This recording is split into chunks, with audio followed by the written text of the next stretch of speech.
美军研究了一个新软件，预测中国人的愤怒程度，因为呢，他们不想挨打，只想吃肉。各位网友，大家好，我是刘小飞。根据路透社的消息，美国太平洋司令部呢最近搞了一个分析软件，用来在美国实施各种军事行动，尤其是和中国相关的军事行动之前，判断预测一下中国政府对美军这些行动会有什么反应，会不会愤怒，会不会愤怒到采取一些实质行动，会不会采取一些美国说的过度反应。比如说美国在军售，在搞这种联合演习，在国会议员去台湾窜访过程中呢，中国政府会做什么？而且最近呢，就是美国国防部的副部长还刚刚去了太平洋司令部看了这个软件。根据美方官员介绍就是美军军舰过台湾海峡呀，或者是其他一些类似的活动呢，都助长了对这种战略摩擦进行计算的需求。这些计算呢，也是要确保美国的行动不会在无意之中真的把解放军惹翻了。说白了，是美军呢比政客们还要清醒一点。美军也知道，在中国划定的红线外溜达可以，但是过红线是不行的。政客可以嚷嚷和中国开打，但是美军也知道别玩真的。所以一定要算清楚中国的红线底线在哪里边，预测好中国的反应，最终呢是为了把握好美军的行动原则和强度。其实呢，这种软件的作用一点都不陌生，就是在国际关系领域，最近几年国内开始比较热的叫量化研究。那么要搞量化研究呢，就要先建立一个数学模型，然后通过数学模型再带入参数，就可以预测对象的各种行为。中国社科界呢，在这个领域是刚刚起步，基本上还算不上摸到门路吧。但是美国人用数学模型搞社会分析，真的搞了很久了。比如20年前，就有美国这种数学分析公司呢，在中国国内开展过一些个教学活动，介绍了他们在商业评估上、在城市管理上都做过什么事情。比如说，在一个小城镇里边，他们会统计分析所有人的出行规律、性格、收入等等情况。然后经过运算，可以预测出什么样的商品在这个城镇里边销售情况会如何，而遇到一个大型的一个活动之后，道路交通拥堵情况会怎么样，甚至还要预测出来一场圣诞节或者一个大型活动下来之后，当地可能在什么时间段出几次车祸，而最有可能交通肇事的那个人姓什么叫什么。按照这样的思路呢，我们也可以猜测，就是美国要预测中国的愤怒程度，同样也要建立一个复杂的数学模型。比如要研究计算，那么首先就要假定对象是纯理性的。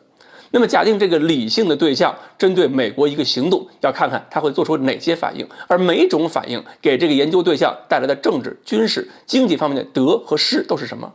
如果得大于失，这个行动很有可能发生；如果得很少，失很多，那么这个行动发生就不太可能了。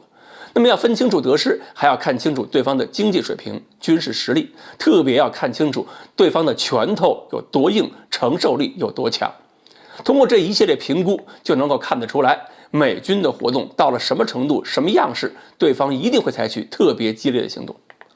但是呢，实际上没有任何国家的行为是纯理性的，必然会有历史的、文化的、感情的等等方面的因素。所以除了理性分析，还要加一层分析，就是国家领导人的性格因素。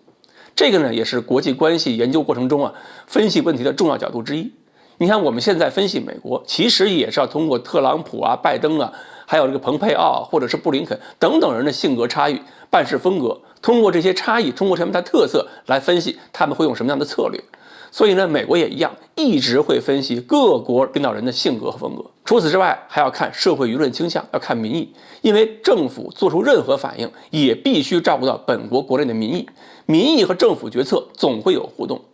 所以，如果这个国家的民间对美国特别愤怒，那么这种情绪一定会要求政府采取强硬的立场。所以，民意是什么样，美国也一定会考虑。说到底呢，就是博弈过程中一定要找清楚对方的底线在哪里，然后通过博弈实现自己的利益最大化。博弈论是什么？无非就是双方谁也吃不掉对手的过程中要达成一个平衡。当然了，这些只是国际关系研究中经常要分析的内容。这个软件到底要采集多少参数，我们暂时不得而知。但是如果这个软件真的水平足够好，那是可以精确判断对手行动的。只不过呢，国内有专家也指出来了，美国这个软件目前可能还算不准，因为使用时间太短了。即使数学模型非常精确，一点错都没有，这么短时间内还不够积累足够的数据。